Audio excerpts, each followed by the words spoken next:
All right then, Tom. So we're going to kick off now. Hello, everybody, and welcome to the next instalment of Firepower Gaming. And tonight we're chatting to a chap who I'm sure you're familiar with if you're on Twitter. He's called Tom Egan. He's got a very interesting take on wargaming, and it's something we're going to explore tonight. And I must start off, Tom, with a bit of an apology. As with all of these things, we have to start off with what is becoming known as the obligatory podcast opening question. Okay. So anyway, how are you? I hope, and before we kick off, can you tell us a little bit about your wargaming history, Tom? Well, Andrew, how are you getting on? It's great to finally get the chance to chat to you. I know we've been back and forth for a good couple of weeks on this, here.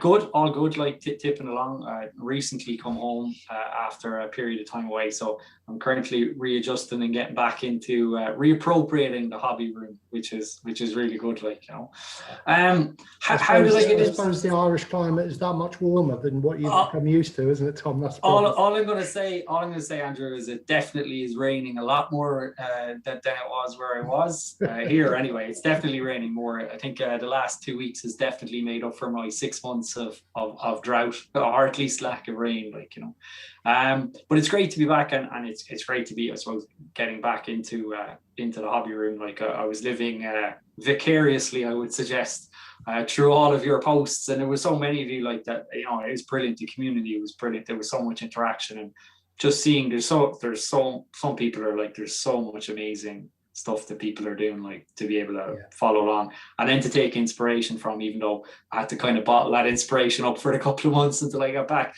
And I have a list of all the ideas that I've seen and come across. But it's really good. How did I get into the hobby?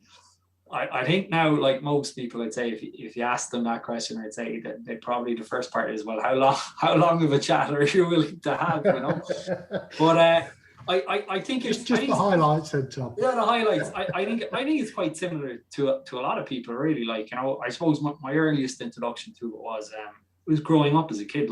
I think my dad, he was an engineer. He's a college lecturer, in engineering, but nevertheless, I think he had a massive interest in history. And so, growing up as a kid, I can always remember sitting down to watch, the old war movies on the TV on a Saturday or Sunday afternoon, and that really sparked the interest in history, and then with that then came an introduction to the world of airfix, model airfix kits, and it was just all consuming, from the ages, from as early as I can remember, that I would understand what they were. I'd be getting these kits for Christmas or for my birthday or whatever, nearly almost entirely all aircraft.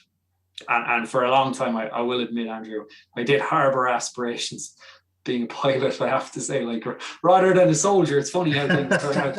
I have to say, I probably got wiser as the years went by, but I was doing loads of model airfix kits, and then doing, I suppose, keeping that history in the background. And then, things move on, went to college, before that, I was in primary school. I became acquainted with Games Workshop through a friend of mine, who was into it. And of course, I was trying to figure out, I didn't even know what I was looking at, let alone where you would get it. This is all pre the days of the internet. You'd still have to mail order from Games Workshop. And where I was in Cork, in the south of Ireland, we didn't have a Games Workshop store. There was one in Dublin, but at that stage, you might as well have been in Timbuktu. It was hours away. So you'd never be up there. But he had a sizable enough collection, and I used to, gradually become involved in that. And it was Warhammer Fantasy Battles. I want to say it was second or third edition. I want to say, I know it was Orcs and Goblins and Undead and Vampire Cats was what we were playing anyway. And that led into an awareness of 40k, which we kind of dabbled with, and then I completely fell away from it then as I got into later secondary school and then college.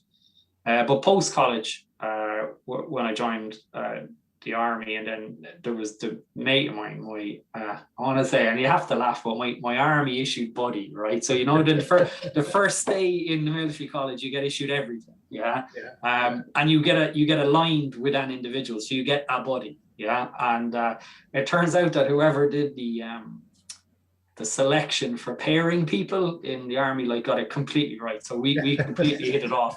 And he's still my best mate to today, But he was into it as well. So the two of us were like pigs in mud, with getting into the 40K, and that's continued all through the academy or through the cadet school. And then after we got commissioned and we in our various units and stuff, we would still kept it going, and we would try and meet up once every fortnight or whatever to play a game. And that was it. So the world of wargaming and hobby was very much 40K focused. But in the background then, I suppose the history stuff was going, and if I had to pick a period, definitely World War II, Normandy, Northwest Europe was my academic first love, I suppose. Yeah. And on my, not this deployment, but on my last deployment, the second one, when I came back from that, I was back and had a couple of weeks off and was browsing, and I came across this bolt action thing, right? And I was like, hang on a minute here now, I've been missing a trick. And I was like, what's this historical wargaming stuff, which obviously clearly was always there, but I hadn't never really engaged with or had a good understanding with. And I was captivated, absolutely taking all those elements of gaming, the hobbying aspect of it, and then the actual gaming element of it, and then transcribing it across into a historical context, and one that I, absolutely love from an academic perspective, and that you could ally the research to whatever particular unit was doing and whatever, and then try and move that across onto the table. So I was sufficiently taken enough of this that I said it to my dad, I said, here, he retired and that's from my perspective, loads of time on his hands. I was like, you have an interest in history too. We're always saying we go to Normandy. What do you think? I showed him a couple of videos on YouTube and so he was like, yeah, okay. I said, maybe we could split the starter box, So he was like, opportunistic. Yeah, he was opportunistic, and he was like, he'd always have a big interest in the 101st and all the rest. And I was like, well, I'll take the Germans, and you can take the Americans, and not of course for credit to my dad, he never made a model or painted a soldier in his life, completely new to this whole thing, whereas I had this 15 or 20 years of GW experience behind me. But we bought into it, and just as I'm finding out in relation to Napoleonics, it's just a black hole that you go into, and it just never ending. So really went headfirst into the historicals, all Normandy focused, very much the American side of the beaches and stuff.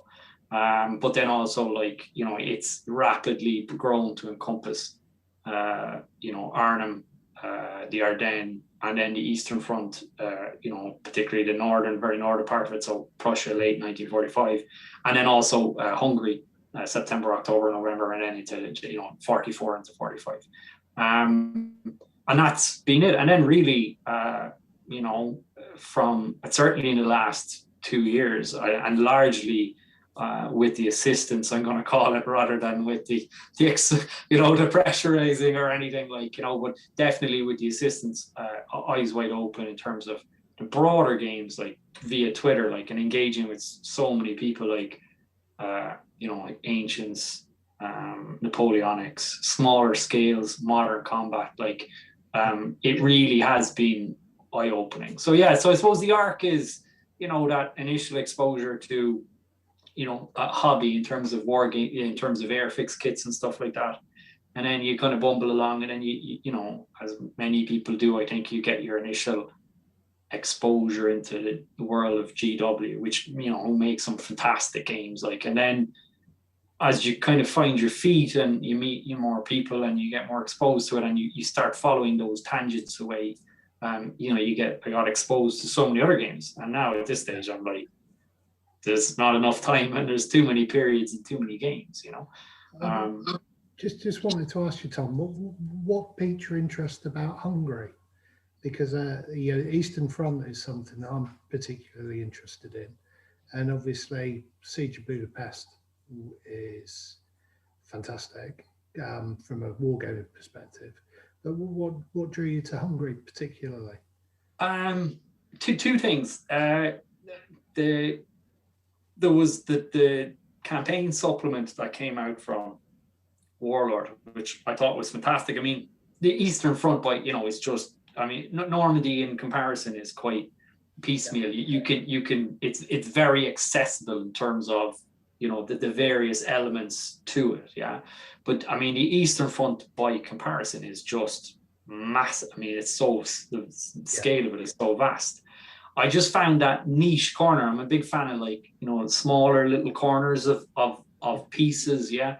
And so Hungary for me had everything from that. When I did the research into the campaign, it had that breakthrough element. It had the mountain warfare as the Soviets broke through the Carpathian mountain passes. It had those rolling engagements on the Greater Hungarian Plain. And then culminating in that urban combat in Budapest itself, yeah. And it still wasn't in the terminal dying days of 1945. There's still an awful lot of that elements in that 1944 moving period to it, yeah. And I thought there was great scope. I mean, there was great hobby scope in terms of what you're looking at, and then in terms of the terrain, in terms of the various forces that were being brought out. And I just thought the Hungarian angle was I thought it was a really intriguing one. I went and I bought 3 or 4 or 5 books on that particular campaign that I knew very, very little about, prior to the campaign supplement coming out. And then when I was speaking to my friend who is very much Eastern Front focused, he was like, yeah, this is great. It has all the various elements that we'd be looking to bring to the table and that we would find. I don't know about you, but generally when I find the period that gets me, I always need a hook, something to hang the narrative or hang the interest or hang the project off of. And it just had it. I mean, the campaign as in its little capsule, like from the breakthrough, the fight through, and then into the city, and then even the relief attempts. It had it all, but it was more manageable, I think, in terms of. Wasn't enough. I will probably mangle my history and my pronunciation terribly now, but wasn't the German counterattack at Lake Batalan one of the last mechanized counteroffensives that the Germans attempted in the latter stages of the war, wasn't it? Yeah, it was, and it ran out of steam and just got, it didn't go anywhere. But I mean, yeah, it's an unusual. I mean, like we could have done Stalingrad, or we could have done Leningrad, or we could have done further north. I was very much quite focused on Hungary and then Budapest in particular, and then he was quite keen on doing the Kurland Peninsula and northern Prussia then in 45 after that, really, like in that winter around 45. So we have two ends, opposite ends of the Eastern Front spectrum. That's fantastic. And I mean, the other, another interesting aspect you touch on there with Hungary is obviously the experience of the Axis satellite states in the Second World War, and I think that's absolutely fascinating. I can't possibly imagine what the experience of, say, like for example, a Spanish volunteer being sent to fight on the Eastern Front outside of Leningrad for years and years and years must have been like. I mean, it must have just been absolutely incomprehensible. Absolutely, and then it's I don't want to say, but maybe isn't it a little bit more? I might suggest it's a little bit more further off the more common narrative, or the common focus maybe of what happened on the Eastern Front. So it was really nice to find like that, as I was saying, that little niche corner with some bits that we could dig into and we could kind of like explore a little bit more. And then there was elements like vehicular elements, like the assault guns that they had, and then the AA vehicles that they had. And stuff that was new, so to speak, like in terms of it's less common, and was kind of like engaging with that and kind of running down a bit of research, having a look, and then trying to model it up as well. So I suppose there was that sense of difference to the normal kind of Eastern Front stuff that gave it that bigger hook to kind of really pull us in with, like. I think I think that's one of the main. I don't know if issue is necessarily the right word, but there's so much focus on Northwest Europe and D-Day because that is that's the historical and common experience. Mm-hmm. But so much of the Second World War is overlooked, and from a wargamer's perspective, there's so much there to uncover. I mean, I was having a chat with one of my mates the other night about the Chinese experience in the Second World War. And if anything, the nature of the conflict in many respects was very similar to that on the Eastern Front, and it's completely unexplored. Yeah. There is still so much left in the Second World War for us as wargamers to explore. It's fantastic. I know people say this about people do Napoleonics for a lifetime, like, but I think Joe, I think one of your previous chats made a similar point, like that within any of these conflicts, like once you go beneath the surface, there is an endless amount of scope and inspiration and corners of the conflict or the war or the globe for you to go and explore. And for one of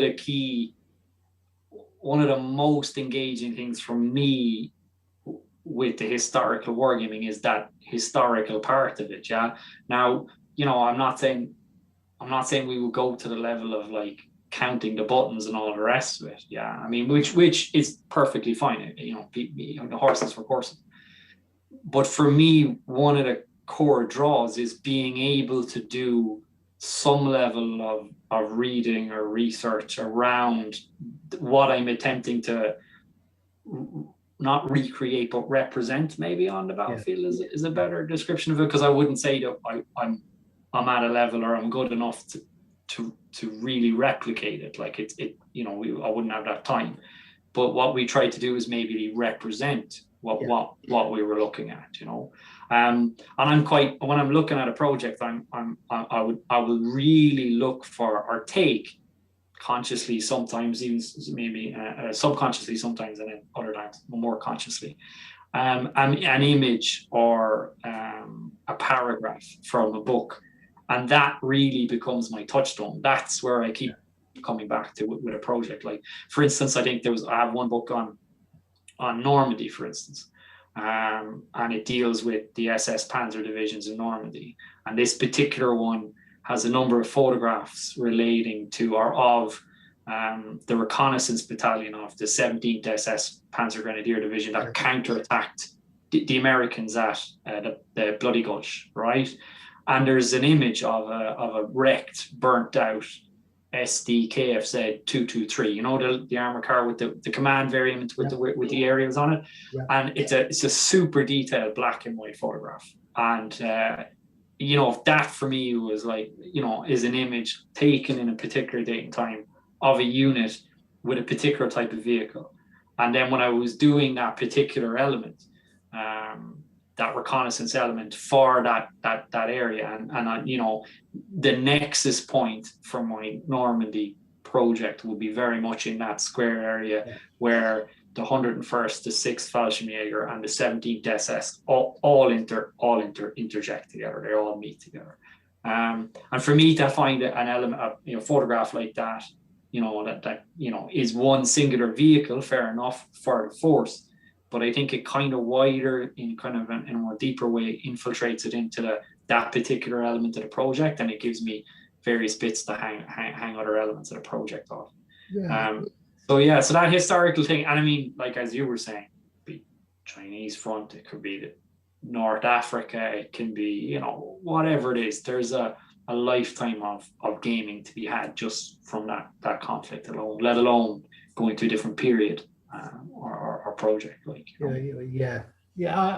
it's interesting. That the relationship between history and the wargaming as well, obviously. I mean, my academic background was, I did a history degree, and I find that, the two, the interest in history and the interest in wargaming, they just mutually enrich each other, really.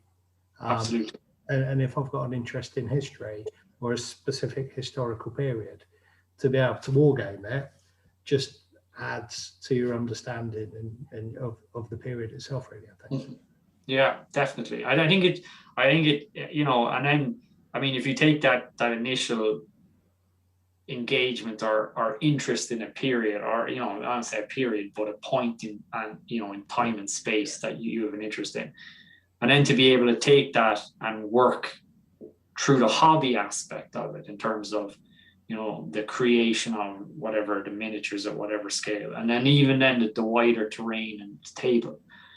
And then you take that and you transpose it then onto the table, and you can try and, through various rule sets, and then, you can try and recreate that and then engage with it.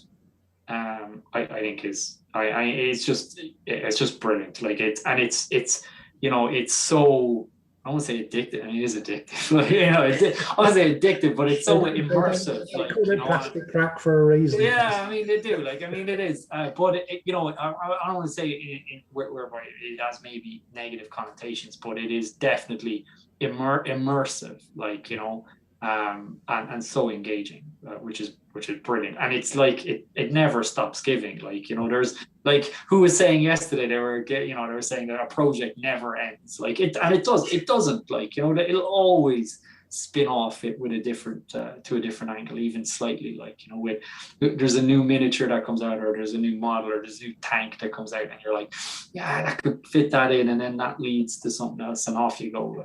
So yeah, I think that's a fairly, I think what we've just outlined, or what we've just spoken about there, I think a lot of people would, a lot of wargamers, historical wargamers, if that's how people choose to classify themselves as, I think that would be a relatively common or a familiar thread for people. I think it's interesting when you have a question and you put it up on Twitter, and you just get the depth of knowledge that's in the community.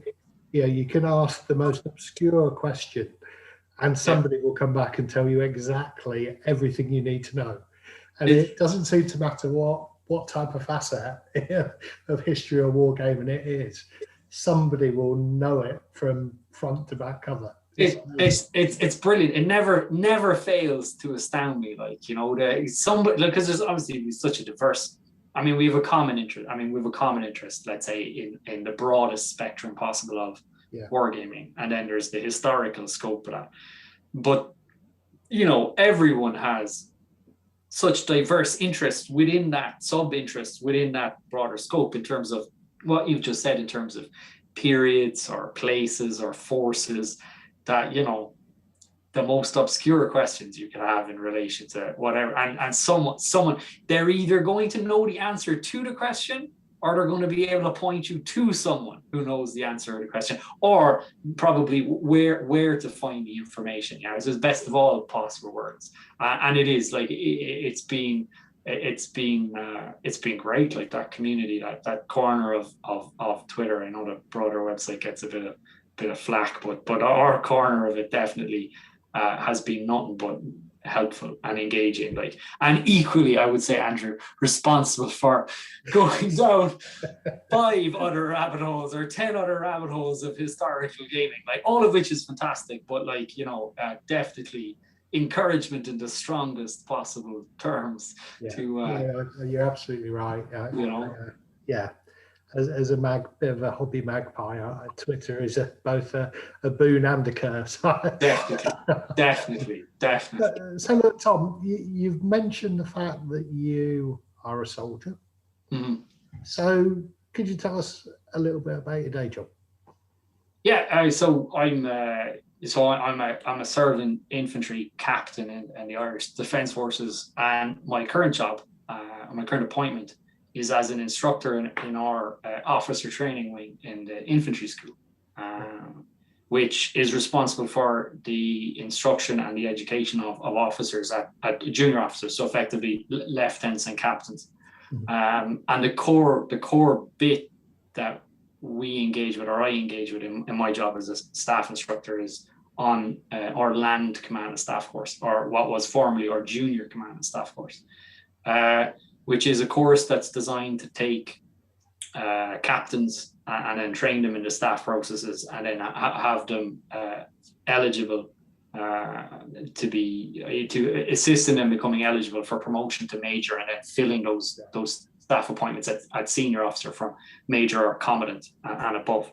And within the course itself, I teach offense, so conventional offense at battalion and brigade level. I teach the staff process, so our Irish formal staff estimate, the estimate of the situation, and then a bunch of other things, including like campaign analysis, which is like, you know, historical campaign analysis, you know, Normandy or whatever we're looking at in terms of looking at a historical campaign and then viewing that through the lens of the subject matter that we're teaching formally in terms of the military education, the formal staff processes that we're teaching. So I guess on a day-to-day basis, I teach battalion and brigade offensive tactics and a formal staff estimate, which has as a core component of its process, wargaming, or we call it like comparisons of cause, but it's in inverted commas, it's wargaming. And that then is a means by which I suppose we need to split this here now in two parts. So it is a core component of the staff estimate that we teach, so the formal staff estimate that we teach, in how officers take complex problems and then break them down through this process, and it eventually spits out at the other end of the process a formal plan for the operation. So we do that, and we do that to teach both the estimate itself, so the theoretical estimate, and then we also use that vehicle then to engage with the practical tactics that we teach at battalion and brigade level in terms of the types of operations that you would conduct. So when we do wargaming within this construct, we do it to teach the fundamentals of wargaming to the students in terms of, within this staff process, if you need to run a war game, this is how you would run the war game. So how the mechanics of how it would work. And then we also do it in order to assess and to enhance the understanding of the tactical operation that they happen to be doing in that particular exercise, if you understand what I mean. So we teach this theoretical formula, or this theoretical estimate, and then having taught the estimate, we then take the estimate and we run the various tactical operations that we would do at brigade level and battalion level, in offense and in defense. And then we run these operations through the process so that the students can, further understand and utilize, understand the process, and then utilize it to work through the tactical problems that we're given. Which is brilliant. And it's great. And it is wargaming at a theoretical level in terms of teaching how you would set one up for, and I suppose you have to caveat it, it's specifically, this is wargaming as a tool that we specifically utilize in this process. But then once you step back from it, the fundamentals of it are the same, in what we do from a hobby perspective, or from a gamer's perspective, like you and I would understand. So that's been great. It's challenging, it's intellectually challenging, in terms of having to articulate and to educate and teach this to the students. And then it's fascinating to engage with when they're actually doing it. and to see what comes out of it. Yeah, so that's what we do, what I do on a day-to-day basis at the moment. Like, yeah, so I'm on my current appointment since 2018. So a little over two years doing it now in terms of, and then there would be 6-month long courses that would rotate through. Yeah. And we would start very much at first principles, in terms of the planning estimate, and then we would do the wargaming. We would teach the wargaming block, so to speak, or the module. And then you would see that in action then throughout the remainder of the 6 months. Yeah. So this kind of, it strikes me as if it's, the word that springs to mind is kind of methodology. Correct. In many respects. And if I breach any official secrets, Tom. Oh yeah. You'll have to give me the secret sign and we can move on. But this methodology, I mean, is it something that's, for want of a better word, a living rule book? Does it evolve? Does it change? Or is it very much a kind of a construct that you work within? And is there a kind of a feedback loop within that process at all? Yeah, I guess it is a construct, like, insofar as you need to look at it from where we put it to our system and where that system is operating, and then what you want to extract from that tool, like what that tool is supposed to do in the system that we're using it, and what we want it to be able to do for the staff officers, from the students, in terms of enhancing the product that's going to come out at the end. So like, if you look at the overall process, so the first part of the process is like mission analysis, which is largely not theoretical, but it's quite written and it's quite intellectually, and it's done by the various cells themselves, be it, the ops cell particularly, like the S3 is doing an awful lot of it, and then the various other parts are doing their own estimates. Second stage then is situation and terrain, whereby you're looking at practicalities of more depth in terms of where you are in terms of space, what that means, and what the enemy is doing. And then by the time you get to stage 3, the end of that stage, like, there should be on particularly on the friendly side and also on the opposing side, or the op force side, that you should have courses of action, or essentially half-baked plans, preferably 3 on the friendly side and then 2 on the other side, the enemy side, and most likely and the most dangerous. And then you should have 3 particular codes. And then you go into your wargaming, or the comparison of the codes, which is, and at the level that we're doing it at, it can be done as simple. I mean, obviously all this is time dependent and then situational dependent, whether or not you're doing it in relative comfort of a barracks or an operational headquarters, or you're doing it, in the back of a tent or an APC somewhere, wherever the situation may be.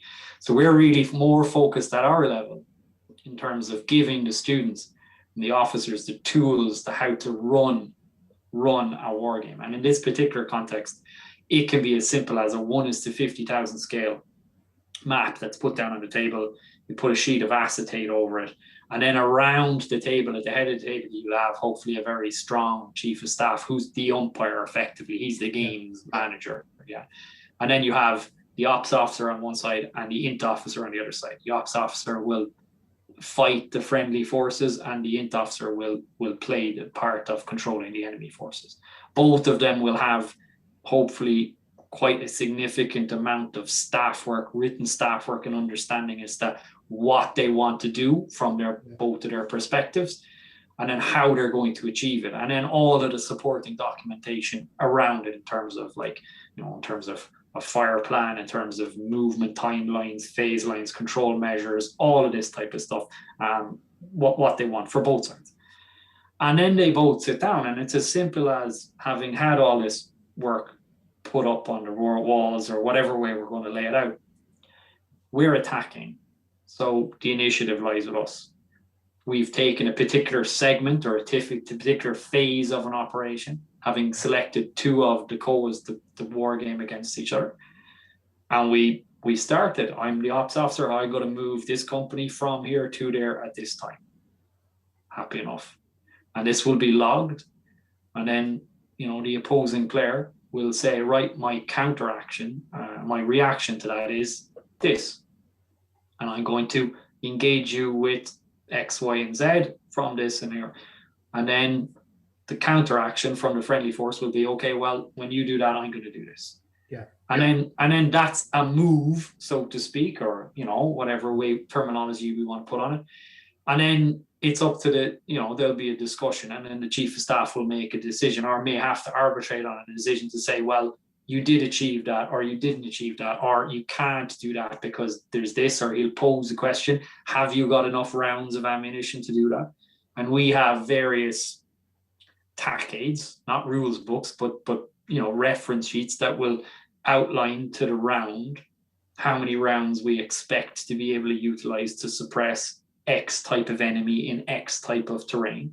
Yeah. And then, you know, the artillery officer or the battery commander and the logistics officer will put their heads together and work out just how many rounds that's going to take, and say we can or we can't achieve it.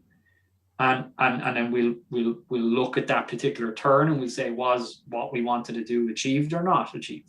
If it was, well, then we'll move on to the next phase.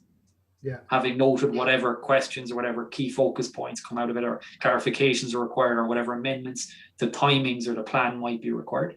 Or if it's not, then we'll have to go back and start again, and we'll have to change elements of the plan. And we will do that for as much of, ideally in perfect terms, all of the plans against all of the enemy plans. Yeah. And then at the end of it, then we should have a situation whereby we've identified potential pitfalls in the various plans. We've enhanced the understanding of what it is we're going to do. We're going to have refined it. We will have smoothed out whatever difficulties we're going to have. And we should have a body of data that allows us in the next step, where we analyze the codes, to be able to make a reasoned judgment about which one was the best COA that we can then represent, or we can then, present to the commander to say, sir, this is the one, plan A is the one we think is the best because of X, Y, and Z. Yeah. What do you want to do? So really, when we go talk to the students, or when we talk about this construct that we're using, this tool whereby you have a plan in your head and written down, and you want to see how it interacts with the enemy plan and what they're likely to do and what needs to change or not change. We've taught them how they can go about doing that in terms of what products they need to run it. So what documentation do you need before you go into this game to be able to support it? Like, what's your, I'm trying to look for an, similar, like, what's your army list from a 40K perspective? Yeah. Have you got your codices or codexes and your supplements? Like, have we got all that documentation? Have we outlined what plan we're playing against what plan? Have we outlined what assumptions we're basing these plans on? Yeah. And then who makes what decisions? Who's required for the game? Where people sit, how it's set up. Yeah. So it doesn't really matter what we put down on top of them. We're giving them a layout and a methodology, a construct, and how to take these plans, these courses of actions, and how to really, I suppose, I want to say vigorously, but how to, take them apart and how to find faults, how to enhance them, how to find discrepancies, so that the product that comes out at the end should be markedly more refined and less likely to fail or cause problems, than the ones that went into it. And then we use all of the products that come out of that then to actually then go forward, and many of them will end up underpinning the actual operational plan as it's determined. So, like, within the context of the very short 6 months that we have, that's about as deep as we can go from the teaching perspective. Yeah. And I'd be the first to say, like, it might sound quite simplistic, and it is quite simplistic, but it's designed to be quite simplistic. But the results that come out of it are anything other than simplistic if it's done properly. We would say in the college that, like, if you could spend all the time wargaming, it would be beneficial, because it's there. It's only when you're actually playing it against a thinking enemy, that you will really find the limitations and the issues with the plans. And it's those that we want to find.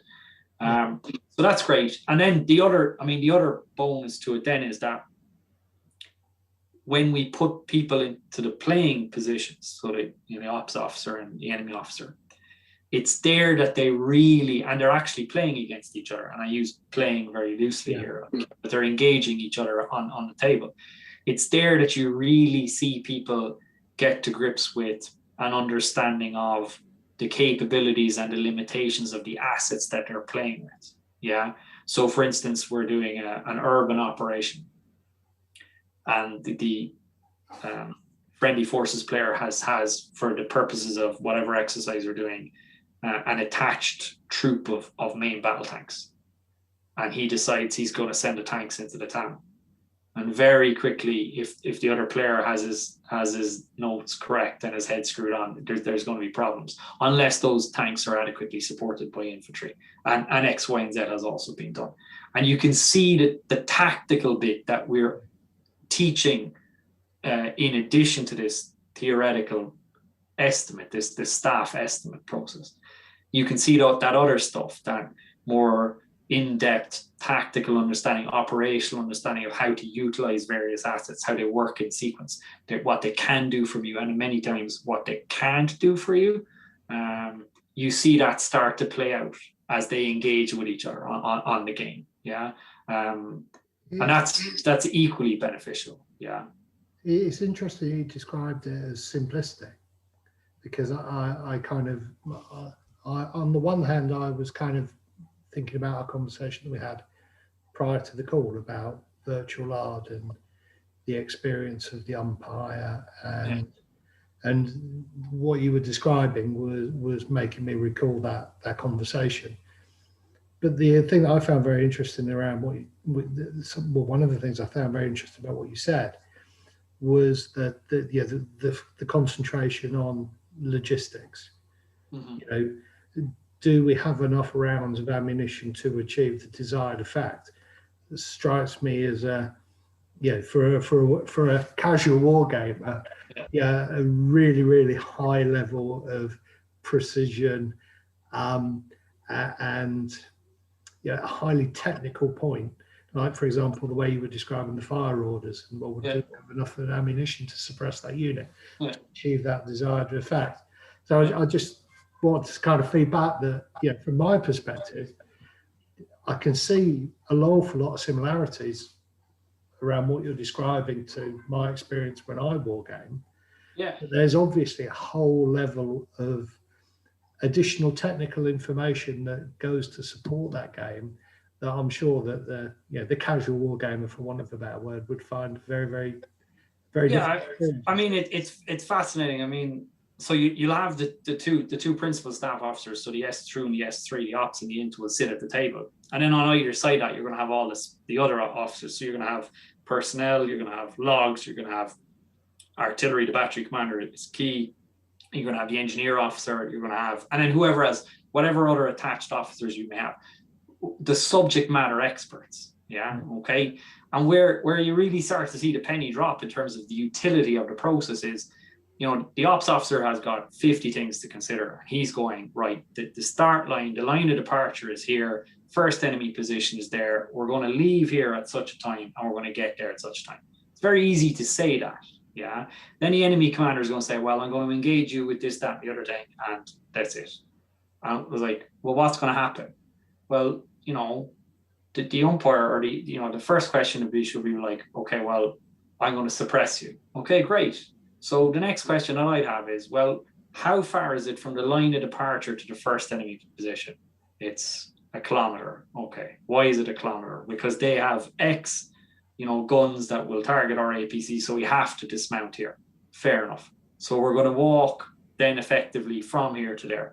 What's the terrain like? It's heavy going. So then, we have a matrix that will tell us how long you can reasonably assume it's going to take individuals under a certain classification of resistance to move from here to there. Okay, great. So it's going to take us 25 minutes or an hour under heavy fire to move from here to there. Great. So we're still going to suppress the enemy. Okay, we are. Okay, right. How many rounds does it take to suppress the enemy in a prepared position with whatever, this classification of light guns, not medium guns, light artillery guns? Takes this amount of rounds to cover this amount of square meterage. Okay, what are we targeting at? It's an enemy platoon. Okay, well, an enemy platoon should doctrinally cover an area of this amount of square meters. Right, how many rounds do we need for that? How many rounds have we got? Okay, well, we don't have enough rounds. Well, then clearly then, if that's the case, we don't have enough rounds, that the artillery officer is telling us. The next point is, well, then we can't assume that we are going to suppress the enemy in order to move from that position to another position. What's going to happen in that case? Well, then we're going to have to talk to the logs officer and say, can we get more rounds? And if we can, where are they? And how long is it going to take them to move them into position to be able to support this? And then if we can't do that, well, then clearly the plan is going to have to shift. So like you can very quickly go from an incident whereby it is a relatively simplistic, maybe there could be loads of detail. If it's taught through, the more time, we generally find it, the more time that goes into the planning process before you get to the war game, makes it better, because this is all done. And it's a lot of it has been taught through.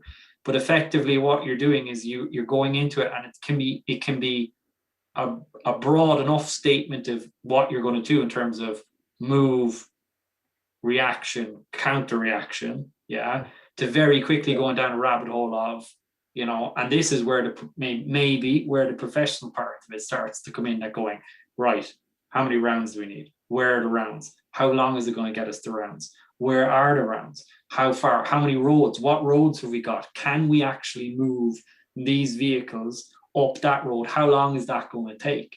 And can those roads take X amount of vehicles? What speed can they go at? How far apart are they going to be? How long is it going to be take? Yeah, well, all of these myriad of questions. Like there is, like we joked about the rabbit hole. Like there is no end. No. All of the detail that we absolutely need to underpin the operational plan that's going to come out at the end of it. Yeah. So, it's I would always say to the students, like, how long is the amount of detail? How long is a piece of string? And that's why you require these subject matter experts. Our list of reference documents can be, the TAMs can be this thick, like with every conceivable metric and figure and a bit of data that you would conceivably need. Like, and that's it. That's the value. The value of it, and you'll see so many times. I've been in that seat where you're at S3 and you're like, I have a cracking plan, and there's something you haven't considered, and this is the real value of it from a military perspective. You're I don't say, I'm not using the term playing, but you're wrestling with this complex problem with a thinking opponent. Who in this case has been trained to think, the same as you, as in the same methodology. And he's had the same education, military education, and there's no easy moves. Like they have a job to do, which is, from a friendly forces perspective, it's about picking holes in the plan in order to ensure the safety of your personnel in conducting whatever it is you're going to conduct. So you want someone that's going to fairly rigorously test what it is you're proposing to do. So from that perspective, it's fascinating, and there's always a moment over the course. And it's not possible in a 6-month course where you're trying to cover so much, but there's always a moment on a course where, and I'd be the first to say it, having had that moment at least twice on my course, like where you get that aha moment and you go, this as a tool, as an analytical tool, is worth its weight in gold. No matter how simplistic, it doesn't have to be screens and icons. In many cases, it's the battle mat with an acetate and some, erasable some whiteboard markers. That's at its baseline level. Once you have an understanding about how the game should be played and what needs to be there to set it up and what you're looking for afterwards, as a tool, it's fantastic. you know. So when you're playing Mhm. playing a game, Yeah. and you're working with junior officers, I mean, what are you primarily looking for in them, Tom, when they're engaged in these exercises? So I suppose that comes from two parts, and I've already hit upon them. Like, I mean, in the first instance, we're looking for an understanding of the system, Yeah, and of the tool. You know what I mean? I mean, yeah, like, people can be deployed all over the world doing all different tasks. In fact, you could use the tool, you can use the staff process for virtually for every conceivable problem. You can pretty much run this through it. Be a bit clunky for some of the things, maybe that are higher level up, where it's a different estimate process, but it'll work. Yeah. Or even for lower down stuff where it's probably a bit in depth. Like if you're just doing a section in attack or a lower military problem, it'll still work, but it's too cumbersome. There's too much to it. Yeah. yeah, But we're looking for a fundamental understanding of the process, because once you have the process, you can put whatever information you want into the process, and the answer will come out at the end. Yeah. So that's the core thing that we really look for. And then the second thing is, as I said, is an understanding of, or indications of understanding from the student's perspective of the actual subject matter that they're dealing with. So yeah, having gotten that theoretical estimate, that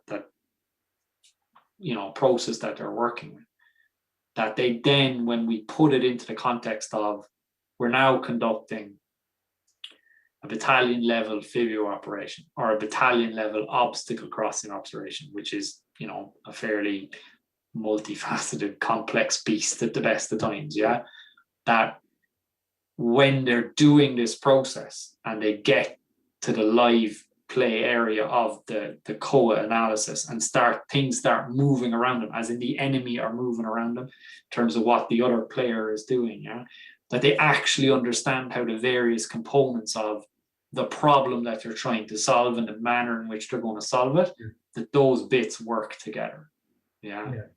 I mean, are you looking for, things like, for example, it must be incredibly pressured, I should imagine, when you're sat there surrounded by your peers and seniors who are all there to help you, but they're all obviously scrutinizing you and looking at what you're doing. Definitely. I mean, at that point, there's nowhere to hide. I mean, I won't speak about other students, but I mean, I can speak back to my own course, and you get picked as the S3. I mean, there's core point when we do the exercises, and there's obviously, everyone gets picked to be, you're the battalion commander, you're the int officer, you're the ops officer. And really, this particular course, the vehicle that we really, the appointment that we put particular emphasis on is the ops in it, but particularly the ops officer, who in many ways is driving this. It's his plan, really, And so it's really easy, in some ways, when I put the paw up or I get fingered, it's like, Egan, you're the ops officer, in that it's your plan, it's in your head, and you can kind of like direct things, so to speak, You can shape it, whereas when you maybe want, the other officers, you're kind of looking for that direction, you're trying to tie it all in, but it's really held up here, like, at the best of times. But then when you sit down across the table from someone and you're the person on the spot, like, and it's your plan and you're putting it in, like, absolutely. And there's like, I've had those moments where it's like,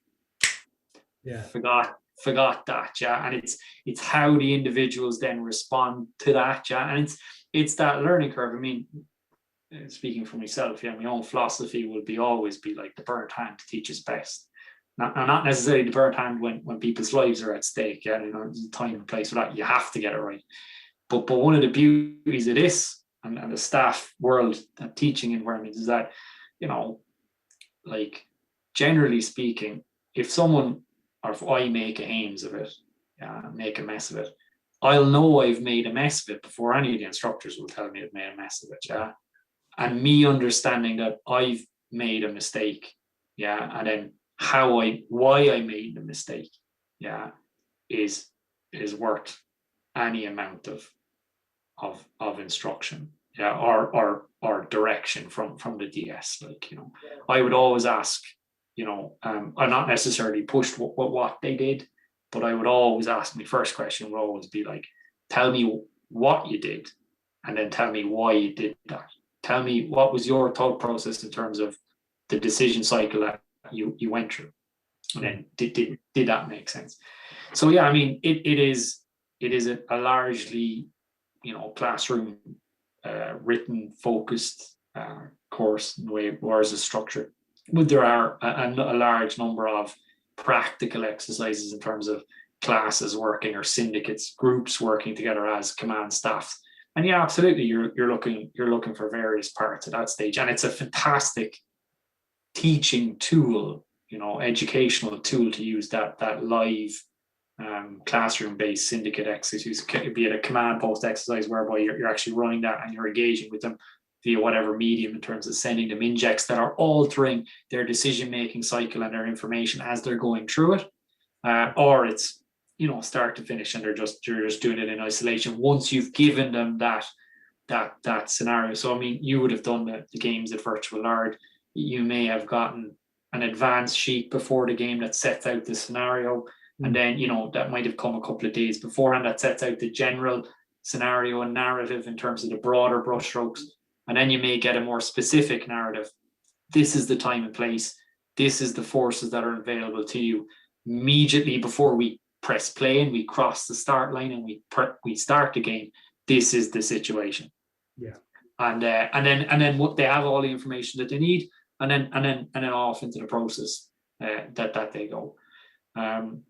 One of the things I think one of the things that I would like to do more of is it's a staff course and a planning process, but we don't necessarily do the bit after we get to the order. So we'll do all the wargaming involved in the staff process, but the actual playing out of the operation for real is something that is more difficult to do in terms of both the time and the resources required to do it as well. Like, but that's the second stage of it. I really like, but yeah, it's a fantastic way of engaging with students and then really seeing them get to grips with the process, get their hands dirty, like get into the machine and see how it works. And is this a feature of the officer's career? Do they return to the course? Is wargaming a part of their their career path throughout, Tom, or is this specifically focused on the teaching of this methodology? So we'll do the course, basically your mid-career course, but your senior command and staff course, so for your promotion to lieutenant colonel and above, it's a different staff estimate. It's a different higher level process, and the wargaming, that it's the same, but it's done at a higher level. So the amount of the various factors that you're engaging with and analyzing, are slightly different, but the fundamentals of the game will remain the same. You're just going to have a focus at a much higher level, and perhaps with far greater emphasis on particularly like the logistical elements and those wider, broader elements that sit behind the war fighting or the tactical level engagement that you may see, and that's largely it. Do we do it else other than that? We do it in various pockets of various courses. There'll be engagement with like various tactical considerations and how various assets play out within each other. But those two vehicles, I think, largely are where, from an army perspective anyway, we really engage with it. Like so that's. And is this a process that anybody who was in the military or specifically the army would recognise? I mean, or do you have much interaction with colleagues abroad? Do you have an exchange of information and technique? And methodology? It's largely, from my exposure to it, it's largely ourselves. Like, but I'm fairly confident that like it's fair. It would be relatively interchangeable with other be it professional military teaching organizations or institutes or with individuals. And I'm equally fairly confident that if I was to take yourself or anyone, or I hate using the term like civilian, like, but any non-military war gamers, and you were to put them into that seat, the actual what they're attempting to do, will come very quickly. It is, the mechanics of it are relatively intuitive to other games that you work with, where there may be some grinding of gears, is, I was having this discussion with someone else the other day, is in terms of language, and in terms of detail, and the language, I think, in that we train people to understand what is a common language, but within the military. So if I say to someone, I want you to fix, or I want you to block, because we speak in that language, a company is going to move from here and seize that objective, or we are going to destroy or neutralize the enemy at this location via these means. So when we speak in terms of those terms, that language, because that's the language that's going to make its way into the taskings in the actual written order afterwards, so it has to carry through, is we've taught officers from the very beginning, when I say to them that mission verb, like what that is, they understand what that means. Destroy is X percentage of the enemy. Neutralize is X, Y percent of the enemy. If I say block, that means this. So, and that's what I'm attempting to achieve using X, Y, and Z, forces. Okay, that's done. So that may be the only, but that's here's your glossary of terms. And here's your book where you'll find the information. And then I'd say, relatively quickly, an individual would find their feet about them, in terms of engaging with it.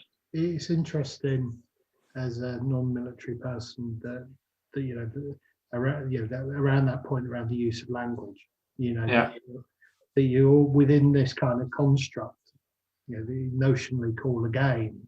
You're not only trying to inculcate a way of thinking and analysis, but you're also developing a very, very specific set of language as well, so that when you convey that plan, you're doing it within a clearly defined set of terms, so that anybody who receives that information, who shares that common language, is going to arrive at the same conclusion that you are. And exactly. So in many respects, what you're doing is fundamentally shaping how people intellectualize, if that's the correct phrase, these operational concepts. It's fascinating that it's so fundamental to what people actually will be doing throughout their careers on a day-to-day basis. I mean that's it. It's about clarity and accuracy. Like, I mean, in professional, in a professional environment, you can't have, hopefully you won't have indecision, and you won't have inaccuracies, and you won't have misunderstandings, because where you do that, you're enhancing friction, which already exists. And everything we try to do is try and minimize the impact of friction on whatever it is we're doing. So if you and I both clearly understand what the word clear means, or what the word seize means, or what the word block means, then when I say to you, I want you to block the enemy there, then you know exactly what it is you have to do in terms of what effect you want to achieve. You can then go achieve that, but you know what you have to do. And this is, it's a common thread that runs throughout our education. It's like, it's like anything, I suppose. It's one of those other markers of that community, that subsect of people, profession. And it's key. And from a really parochial, like low-level wargaming perspective, in terms of allowing an umpire to understand what the players are seeking to achieve, because the rule set is, as I was saying, it's relatively simple. I go, you go, I go. What is it you're doing? in order for both sides to be, there's no written, there's not 20 pages or 40 pages of a rule set, in order for both you and I to clearly understand what's occurring in the context of the game, then the language that we're both speaking needs to be the same. No, that's so yeah. No, I didn't. I suppose I was just the impact of what you were doing, I suppose, is really one of the things that I was surprised about. This isn't some sort of peripheral exercise. It's absolutely quite fundamental to, I suppose, a military mindset, I suppose, is probably a way of describing it, really. And I suppose, I mean, I was going to ask you about, my next question is about different historical periods, but I suppose in some respects that's a redundant question now, because I suppose what you are, well, I don't know. I mean, are there broader lessons to be learned from, different periods of time, or are you so focused on resolving the specific the specific set of problems that an officer is likely to face, that really there's very little scope for that kind of broader historical view? That's a really interesting question, and that's a good one. I've been thinking about that myself, actually. It's funny that you asked me that, because I had it in this conversation with someone else the other day, and I was reflecting on it after Virtual Lard, where I played Indian Mutiny Sharp Practice in the morning, muskets, and then I played Chain of Command in the afternoon. It was like MG42s and mortars and all the rest of it. And I think that depends on what you're attempting to take from the exercise that you're doing. When we do these particular war games, it's, and I use that term loosely, but the war game between the two staff officers, and we teach them that process using the medium of modern battalion and brigade level offensive, defensive tactics. Yes, in that case, as I've already said, we're looking to proof that the understanding of the process, and then the particular subject matter knowledge that we're giving them in terms of how to do those operations. And that's really, really key. Is there value to doing certain or similar types of games with them in different periods? And I've become increasingly certain that there is massive benefit to playing other periods once you amend what it is you're looking to take, what the key takeaway from that is. There are some, and I think I made this point to Twitter, somebody else recently, some of the lessons that we're dealing with are timeless. It doesn't matter what period that you're playing with. And sometimes it takes engaging with one of those lessons in a context or a period that we're not familiar with in order to visualize the problem more starkly. And then look at it and say, well, what was the problem there? The problem was friction, or the unknown, or a lack of intelligence, lack of information. That's common to every commander in every period. I mean, it's common today. I mean, the problem is probably we have too much information rather than too little information. But the effect of that is what? What's the effect of that? Friction. You can't sort through the information fast enough in order to or differentiate maybe what's pertinent and what's not pertinent, what's true or not true. In order to aid the decision-making cycle by the commander.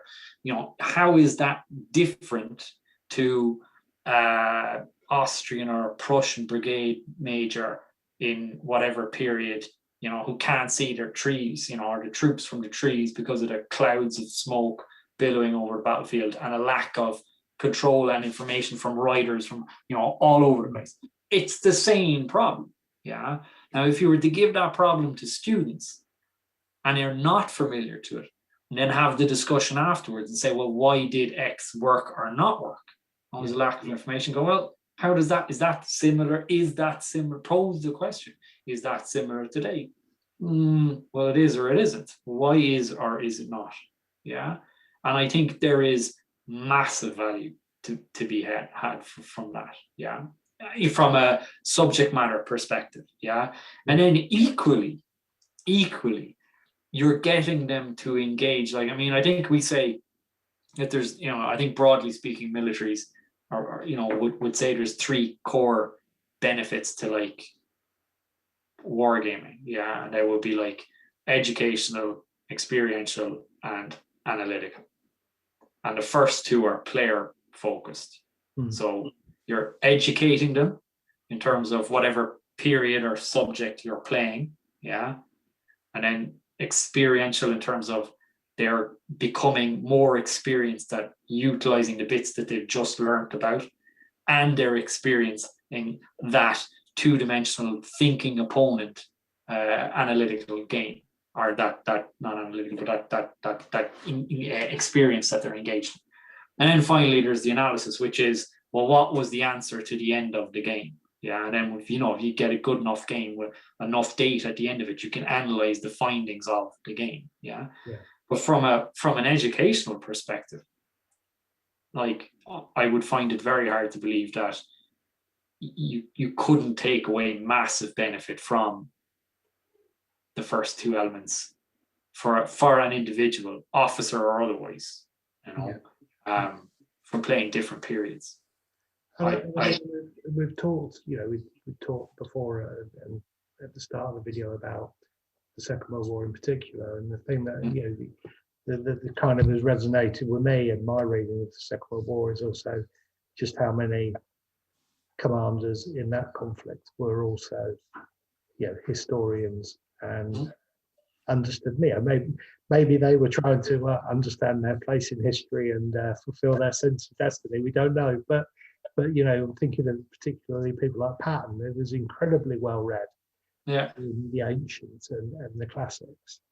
And it would, I suppose, in many respects, that it would be a shame, I suppose, if that historical view was kind of lost in a way, or perhaps wasn't there.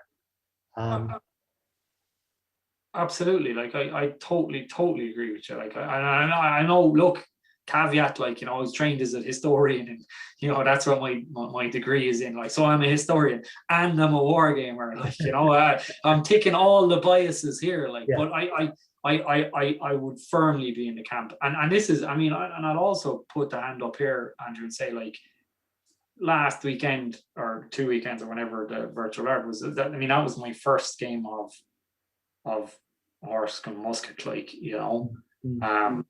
that I've played, and I was struck by, we were saying this before the video, but the difficulties in maneuvering firing lines of troops, musket armed troops, and of maneuvering columns, attack columns, in time and space, and synchronizing their movements. Yeah. Now, for me afterwards, I was like, well, that was really challenging. I was like, okay, and I was like, damn it, we didn't maneuver that one quick enough. And what if we had pushed that up further and all the terrain didn't allow it? And then I'm like, it was actually really far more difficult than I thought. Why was that more difficult? Well, I'm used to maneuvering companies or battalions or platoons, dispersed over a various amount of terrain that can orientate and fire in 360 however they want. Yeah. And having that compare and contrast, and understanding what I was comparing and contrasting, and then why I was doing that, as a reflective piece of analytical learning, was brilliant, like brilliant. So I definitely, I think I would firmly, and I've said this, I would be firmly and increasingly so in the camp that, more engagement with other historical periods, particularly for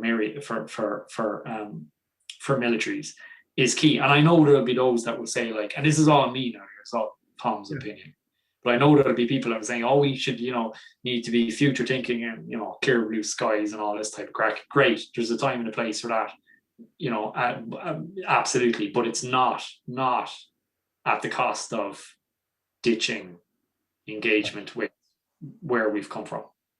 No. Definitely. A foot in both camps would seem to be the obvious strategy. But so you touched on that, Tom, this question of the blue thinking, and that kind of leads me on to my next question, really. Obviously, we're moving into the world of virtual reality, artificial intelligence. Mm-hmm. What is possible with computer simulation is really quite mind blowing. Yeah. What role do you perceive the wargaming you've described having within the military in the future? Will it change? It may change. See, it depends on. It depends on a multitude of factors. I mean, like the core. I mean, the tool, if we want to use that term, the tool that we teach is as simple in terms of the resources and requirements that it requires. It can be done anywhere for anything, virtually, really, in many terms.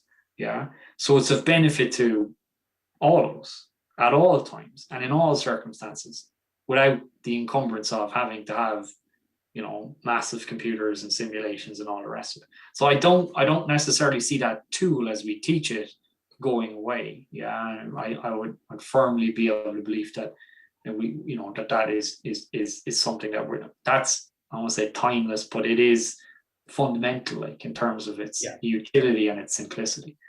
I think that's a great tool to have. Can things get more complicated and more sophisticated? Absolutely. I mean, the sky's the limit. Yeah, that will largely, I would suggest, if we're talking about technology and we're talking about all that type of stuff, that will be dependent on how many courses you have, how many horses you have, and what's the size of your resources. And I would suggest that militaries around the world, will have varying degrees of amount of resources that they can pull on, and some will have more and some will have less. But as a tool, like wargaming as a tool for the military, however we decide to do it. I mean, it can be as simple as our acetate on a map with a bunch of captains sitting around it, or it can be as highfalutin as your multi-day, all electronic simulated exercise, maybe even possibly with people dispersed in various locations around varying countries. Brilliant. As a tool, wargaming, it's something that's, I would think, is of immense value and likely only going to be of more value, because it's something that, even if you consider the expense involved in it, and this is from a layman's viewpoint, completely as a layman's viewpoint, even if you consider the amount of expense that's required for the sitting around the table and the map and the acetate and the other end of the spectrum, the cost of both of those is significantly less than the cost of doing it for real, like as in burning diesel, eating ration packs, shooting bullets and putting people in the mud, or whatever the equivalent at whatever the scale is. And it allows for infinite reruns, infinite amounts of attempts at it. You can fail as much as you want. It can go half right as many times as you want, and you can get it right if that's what you're looking for. If the product at the end of the process is is a core component of what you're looking for, the core takeaway that you're looking for. I mean, I'd be the first to suggest that on our course, the product that comes out at the end, is it assessed? Is it looked at? Yes, it is. Is it necessarily the be all and end all of what we're looking as what I'm looking for? No, it's not. I mean, I'm looking for the process and the engagement. But if you're looking for, remember I said it was like educational, experiential, and analytical. If the data at the end of the exercise is critical in order for your analysis for whatever you're doing, whatever paper you're producing, whatever, you know, system you're testing or proofing, whatever doctrine you're looking to explore and test and proof, well, then that can be is equally valuable. Yeah.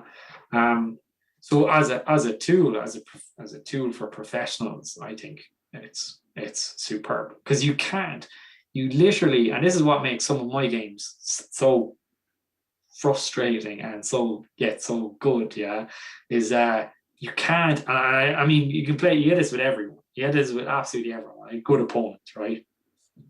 But for me, in my Tom's little world, yeah, when I'm playing war games with my gaming group, who are all army officers, yeah, and who've been taught and trained professionally to engage with problems and sometimes, if not many times, more complex than what we're doing on the table, yeah, then it makes it a brilliant learning curve. Like, it's I want to say incredibly frustrating at times, yeah, like you know, and you kind of feel like at the end of the game, like, you know, your head's been rolled over by a tank, like you just need to go lie down for a while, because you've been thinking on your feet for however long we've been playing, like at 110%, because there's no easy moves, because, you know, there's always a bit of, and I'm not going to say, I don't want to use the word competitive because I hate that, yeah, but all army officers are competitive. And all friends are competitive. And like, there's always a bit of personal pride at stake, like, you know, when you're playing these things. So I mean, it's brilliant as a game, but as a professional tool in terms of reflecting on what you've done, what conceptions you had going into the game, what the plan was, what your decision making process was at any given point in time and space. It's just brilliant against a thinking opponent, and that's the key. It's live. It's absolutely live. And if they're doing their level best and you're doing your level best, like it's as good a challenge as you can get, short of, you know, in this profession, doing it for real, which is not necessarily where we would, you know, maybe like to. So to use a popular phrase, then, Tom, it sounds as if you're a fairly serious war gamer. Oh, don't do that to me. No. But you do obviously have another side to your hobby, as well as your Twitter feed and your enormous collection of big stompy robots with testing. Yeah. So is it tricky to separate your hobby from your professional interests, or? Yeah, no, I don't know. I think I don't know how to answer that yet. I don't consciously, like, I would consider, first of all, I have to say I consider myself incredibly fortunate that I'm in the position that I'm in, like that I would have these interests. And then for this, I mean, it's not going to last forever. I will go to do other appointments, but for this particular point in time and space, as I say, like in my career, the two there's been a confluence of the two, like. And it's brilliant, like, and you know, I remember my dad giving me some career advice when I was much younger, and he, you know, Dad was like, Dad, what am I going to do, and what will I do when I'm older, and I'm just and everything. Dad was like, look, you should try and find something, you know, a job to do, like that get someone to pay you to do something you'd be happy to pay to do.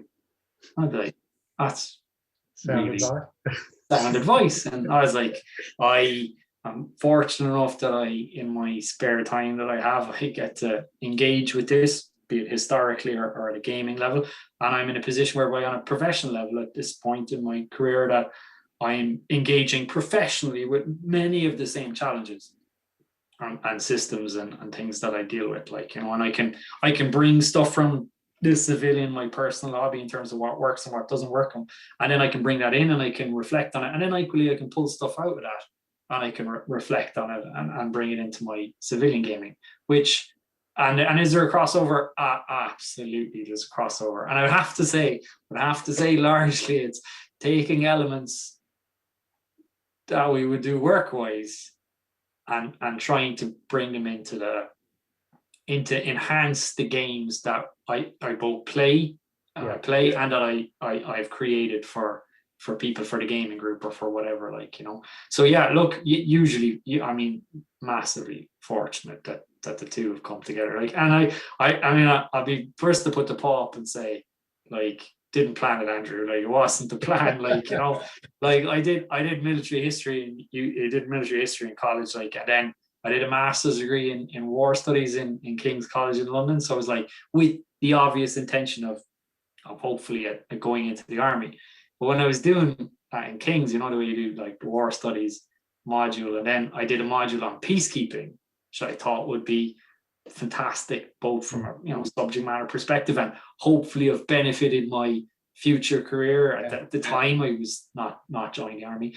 But then you'd pick another module, and there was a list of modules, like, and all the rest of it.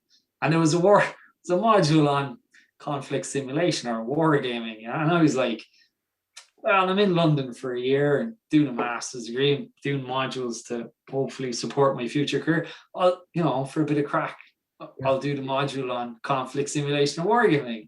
I was like, just for myself, like, you know, little did I know that 15 years later, like, you know, I'd be utilizing many of those things that I was taught in King's, like in a professional job. But it's great. Yeah, it's super. And hopefully it won't be the last time I'll engage with it. Like, but yeah, it's been great. Yeah, really, really good.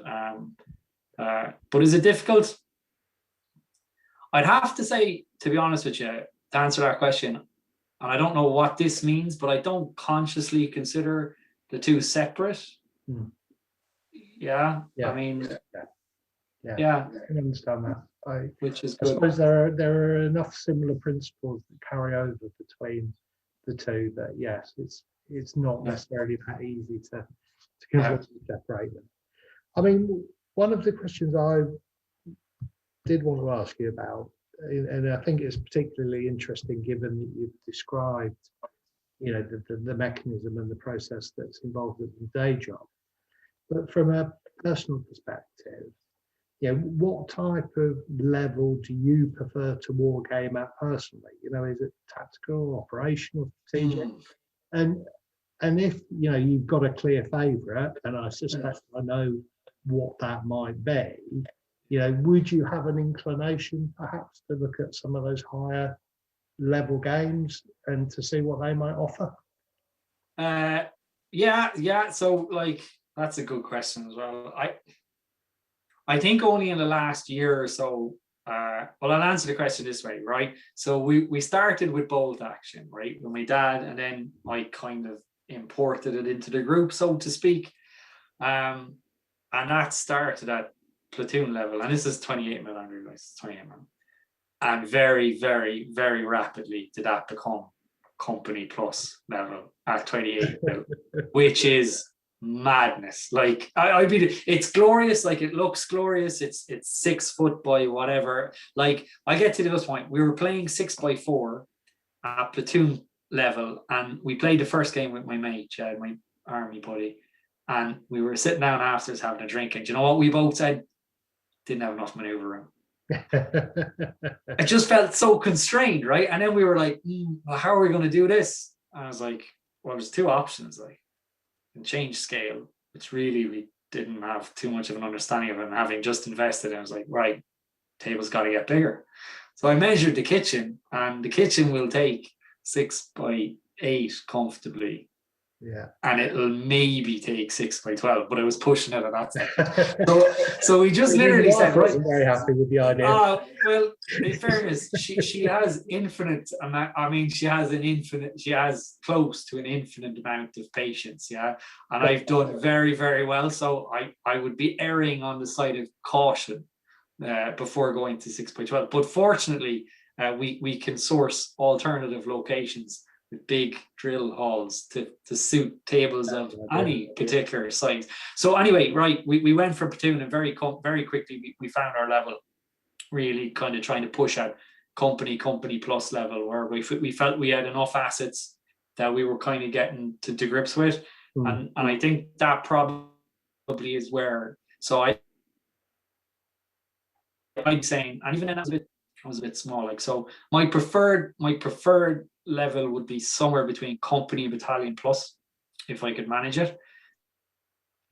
But I would definitely have an inkling towards going to, I want to say, brigade plus. So in around brigade to division. So for us, I mean, that's still tactical, operational level stuff, yeah.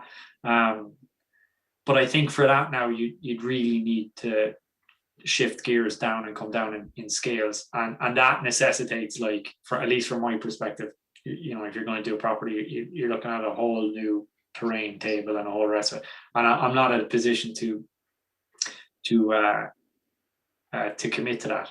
But and here's the thing, right? Have you played any of these? I want to ask you if it is, right? Have you played any hex and counter games? You know, the old hex and counter games, like cardboard counter games? No, I haven't.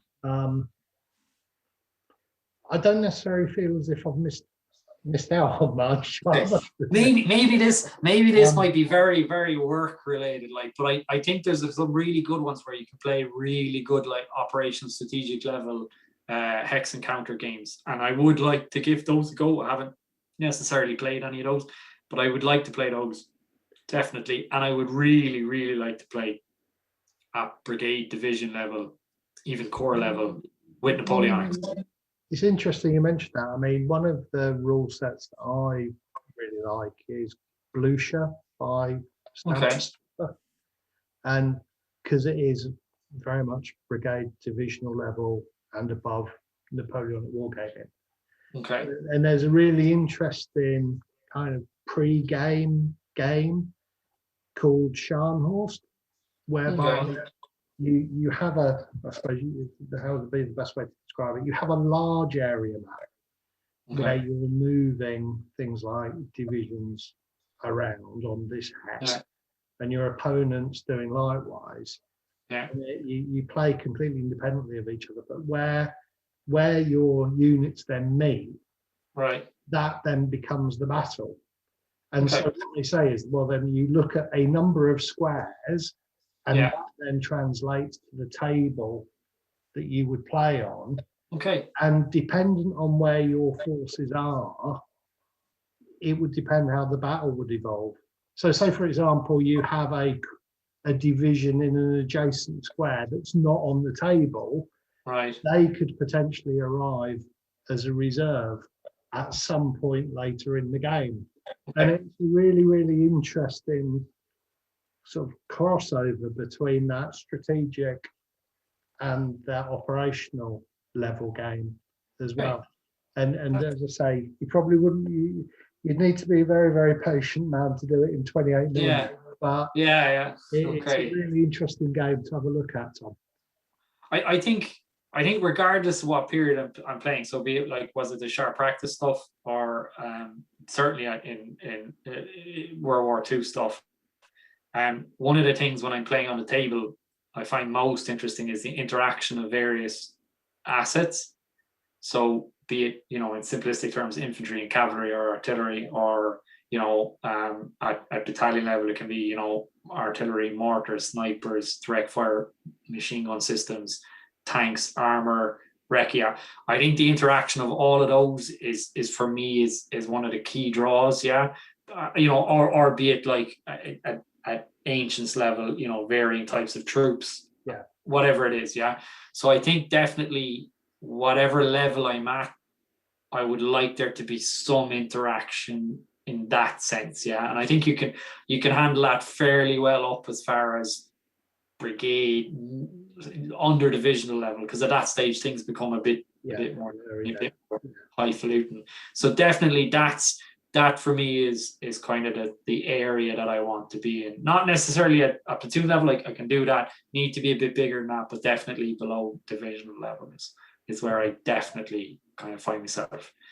And obviously, like 28-minute battalion level is not happening, mate. Like, so I'm gonna have to downscale at some stage. That'll be the next big step, Tom.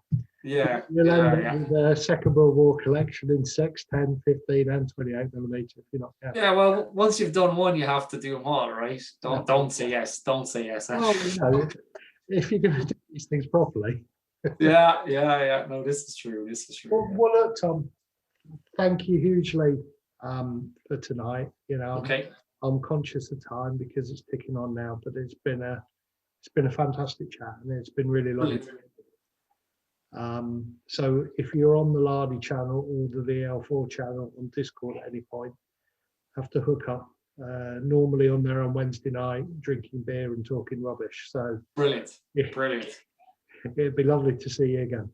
Absolutely. Thanks very much, Aaron. Thanks very much for No, having me on. Absolute pleasure. It's always great to get the chance to talk hobby and prefer, you know, to talk into and engage, because I think when you actually get asked these questions, I think even from, you know, from a personal perspective, I think you tend to reflect a bit more on what you're doing and how you're doing it. And certainly, like for me, given at this point, you know, the two seem to, there's a little bit of crossover between the two. It's great.